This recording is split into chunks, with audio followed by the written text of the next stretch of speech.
Your fingers go where your ears tell them.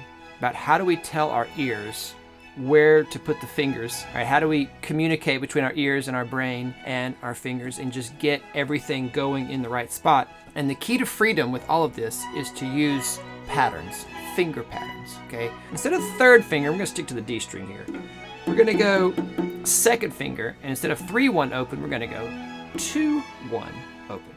And then also we're going to learn two other variations on it that are really going to help our hand get set, that fourth and third finger relationship together, really get in tune in first position.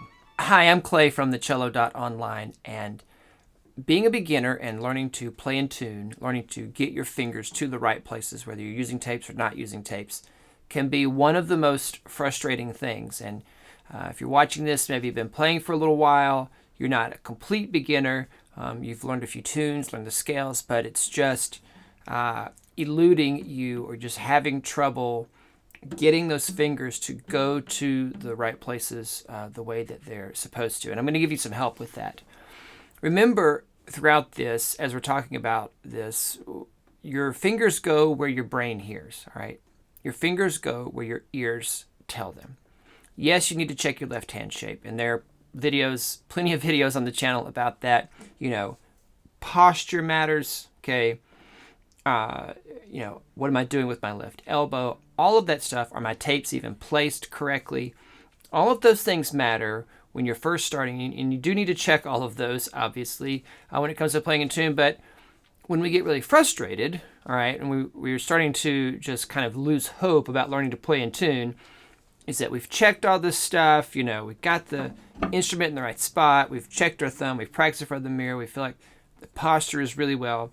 And so in this video, we're going to really focus on just the hearing part, the listening part, about how do we tell our ears where to put the fingers, okay? All right, how do we communicate between our ears and our brain and our fingers and just get everything going in the right spot?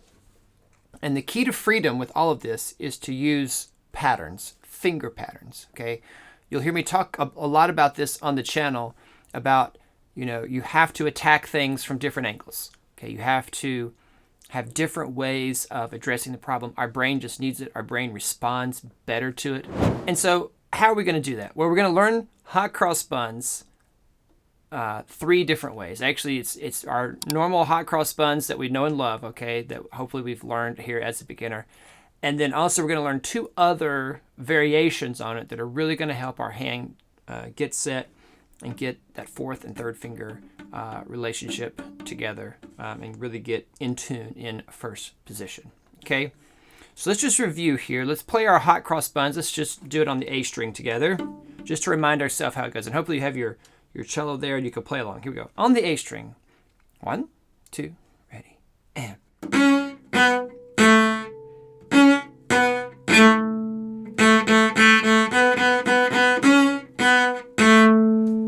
Good. Let's go. Let's do it on the D string. Ready? And.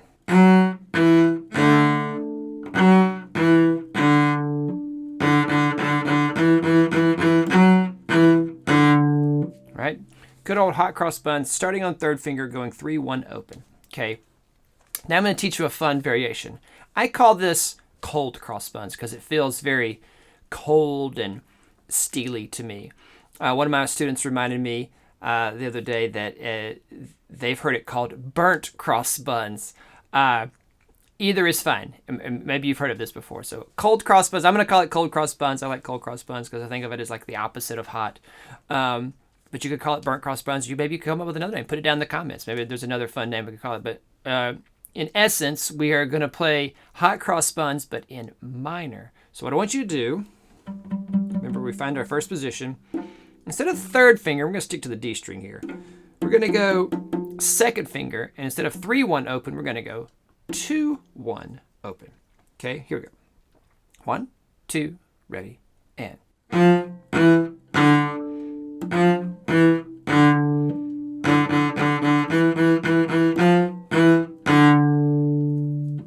Got it? Let's do it one more time. Make sure you have a good, make sure your instrument's in tune. I'm tuned to A440. And make sure you have a good F natural here. Here we go. 1, 2, ready, and.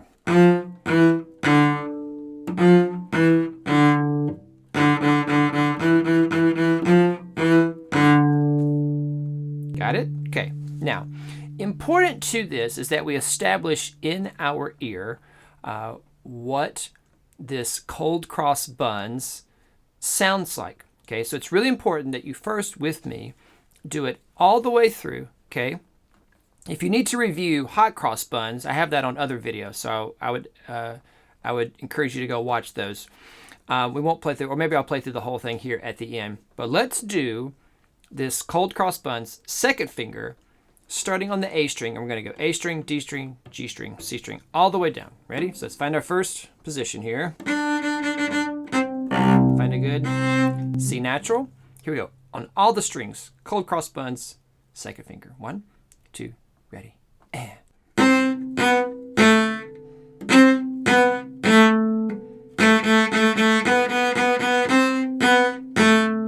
On the D string, here we go.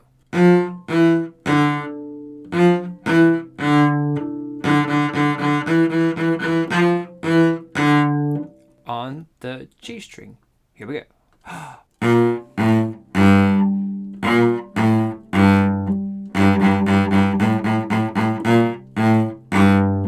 On the C string, here we go. And.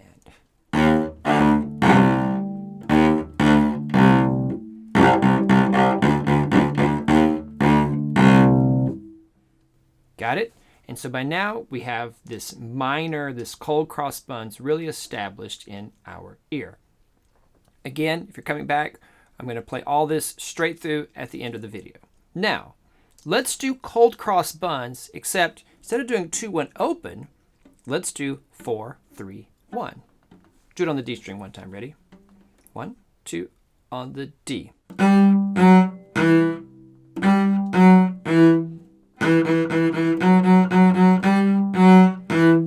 Got it? So we're going to do the same thing again. We're going to go A string, D string, all the way down. 4-3-1 pattern now. 1, 2, here we go.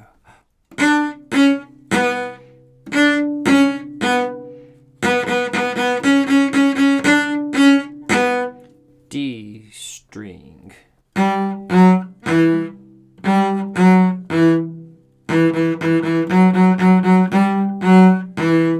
G string.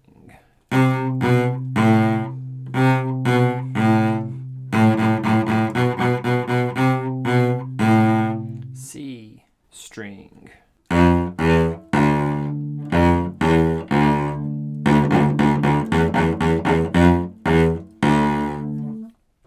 Got it? Good. Okay, now, here's where the real magic happens, and I've mentioned this before with playing scales and other finger pattern things, is that we do both versions on each string before we move to the next string, okay? Meaning we're going to do, in some books refer to this, they refer to the finger pattern according to where the half step is, meaning fingers that are together, right? So this is a half step between 1 and 2 when I'm doing this cold cross buns, and this is a half step, okay, when I'm doing the cold cross buns 4-3. So if you want some technical terms, we're going to do 2-1 pattern, then 3-4 pattern, okay, on the A string. Then we're going to go 2-1, 3-4 on the D string, okay, as we go down. Let's do it together now. Starting with 2-1. 1, 2, ready, and.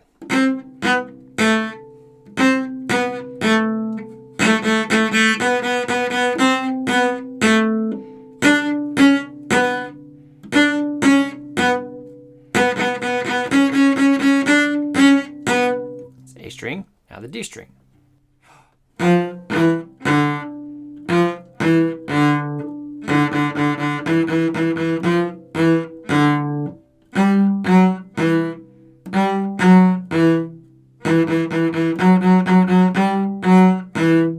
G string, here we go.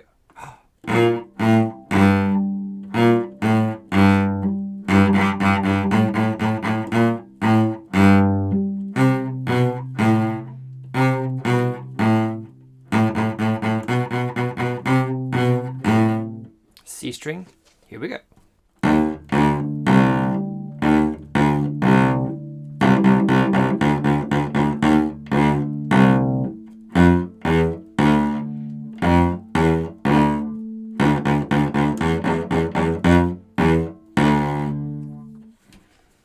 that's our cold cross buns finger pattern to really help you with your intonation, okay?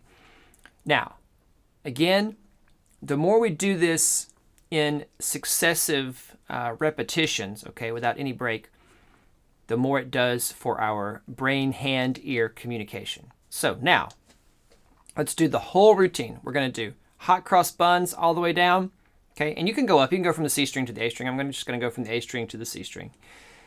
We're going to do hot cross buns. Then we're going to do cold cross buns both ways, okay, on each string, right? Here we go. Actually, maybe let's just do, let's really extend it. Let's really get our ears going. Let's do hot cross buns, 2-1 all the way down, then 2-1, 3-4 all the way down, right? So we can play along together. Let's do it. Here we go. Find my first position. With that ringing tone, with that fourth finger ringing tone. I can also tune up my first finger against the D string, make sure I'm really in first position. Here we go. Whole thing. So I'm not going to count off. I'm just going to go straight into the next one. I'll count off to begin with. 1, 2, here we go.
Good.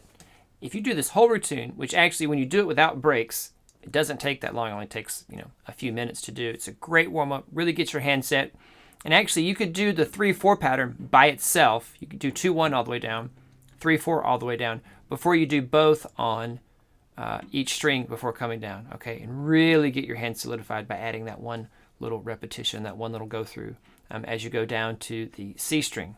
All of this stuff, this finger pattern stuff that I'm talking about, I think in the canons of cello pedagogy or string pedagogy fall under the category of fingerboard geography. And if you want to know more about what that means, all right, and learning fingerboard geography, turning the fingerboard into a grid, watch this video right here.